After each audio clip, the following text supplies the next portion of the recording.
Death is a symbol for transformation. For some Christian sects at the time, it was the path toward wholeness. But death as symbol for us reading this now might mean that we need a change of consciousness or values. Tristan was able to give up his sword for a while to heal, take a step back. It didn't take another chance meeting someone that could heal him, but he looked past her to his duty. But he could have taken her to King Mark, and in mythic symbolism united a queen with the king, and therefore the land would be whole. But that will not happen. Instead, the narrative turns very inward, as these two veer dramatically away from everyone else and into themselves.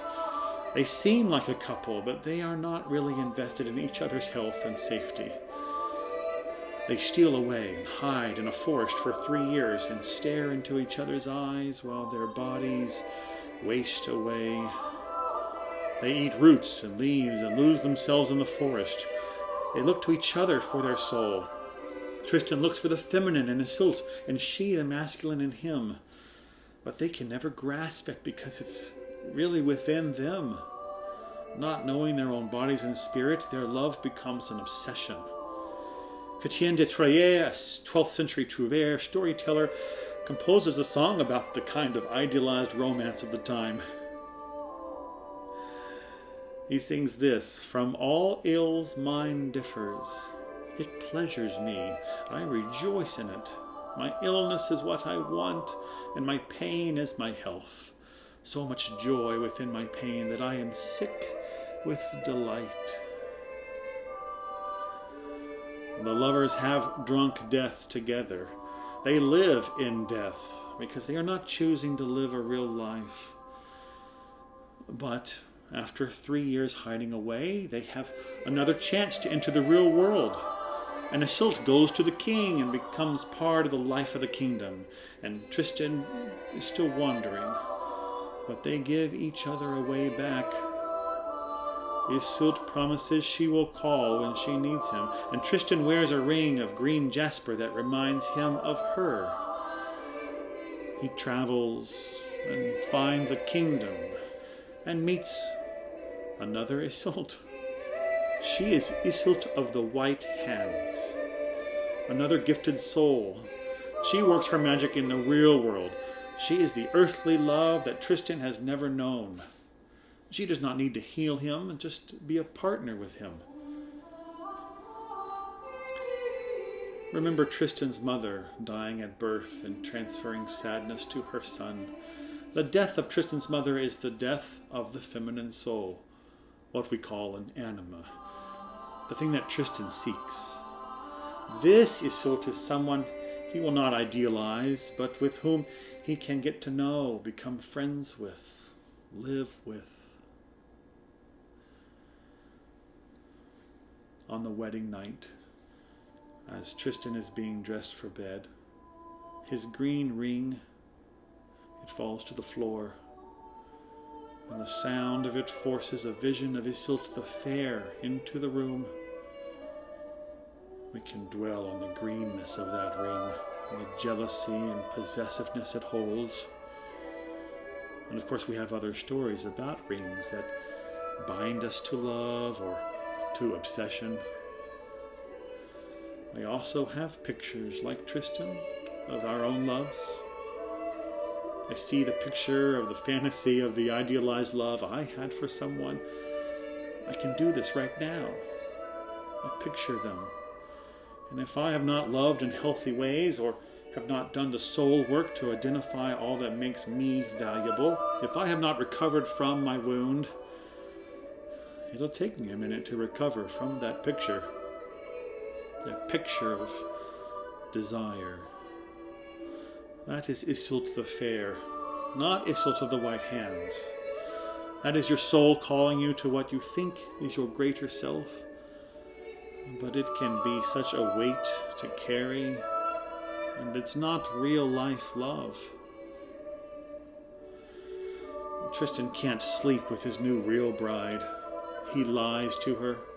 He makes up a story about a spiritual vow he made, how he has to wait a year. we tell lies that have some truth to them to appear in control. Tristan does have a spiritual hang-up that prevents him from loving his new wife, but it's not some made-up contract, but rather his obsession. Tristan is mad, out of control. The title of this part of the book is The Madness of Tristan. Soon after he is married, he flees to Iseult once again, endangering her life with her new husband, King. She is accused, then rescued. He is accused, then rescued. Through twists of fate, almost like they are not living by the same rules as the rest of us. Rules are below them. They are in love with an idea out of reality.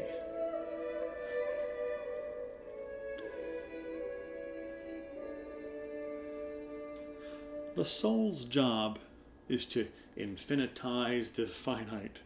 It converts things to allegory, archetype, eternal questions, holy quests, crusades. It blows things out of proportion. When we can experience this consciously in a healthy fantasy, the world is a splendor, a view of the universe that lifts us out of the bounds of personal and shows us what is universal. The soul's not interested in bank balancing or lawn mowing, but in the great themes of human existence that is contained in potential within me. Through this fantastic worldview, you can see yourself and your life in a different perspective, in the flow of the ages as manifestations of what has always been. In Tristan's time, the soul, the spirit, was located in a place, a limbo or a heaven, and that was located physically. Galileo was branded a heretic because he located actual physical entities out there. Today, we are more likely to see a spirit within ourselves. What this story brings into the narrative of Western culture, the way it births a romantic view of love, can send us on a path always longing to connect with that wholeness of the soul, the merging or acceptance of masculine and feminine within. At some point during one of his travels back from stealing away to Iseult the Fair, Tristan is ambushed. He returns to the castle and knows he will die. He sends a messenger with his green jasper ring as code to his love, so she will return, and because he cannot move in his bed, says to the messenger, "Take my fine ship and 2 sails with you, one white, one black. And as you return, if you bring Iseult, hoist the white sail. But if you bring her not, the black." And overhearing this was Iseult of the White Hands, his wife, his partner. And we see in her, for a fleeting moment, those same questions that can drive you mad. The very things our sad lovers succumb to. Will I be loved? Am I enough? And Iseult of the White Hands stands beside her husband Tristan. Days later, the ships approach. Iseult the Fair was convinced of the risk of leaving her own king when the messenger showed her Tristan's green ring, and was on board the ship.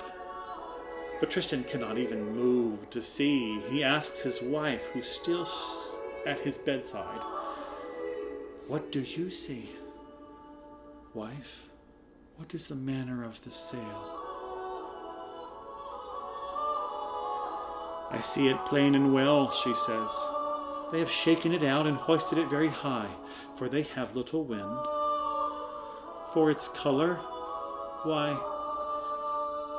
it is black."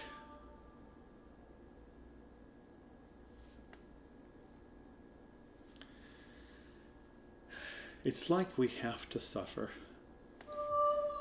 We have to lie. We have to hold on to any piece of dignity even as we know we are wrong. We know it is painful. And still our soul pulls us to imagine our best self. Do you know all the parts of yourself? No. You're still living and will experience pain and learn how to love. This story invents courtly love, that watery-eyed longing for someone or something you can't have. But inside the story are the warnings that you are likely not whole, that you will be tempted to become dissatisfied with your life, and that you may see your partner or your own sexuality as at fault. Maybe there is no fault. There is your own masculine and feminine, and your soul, and those you love and have to work to love in this realm.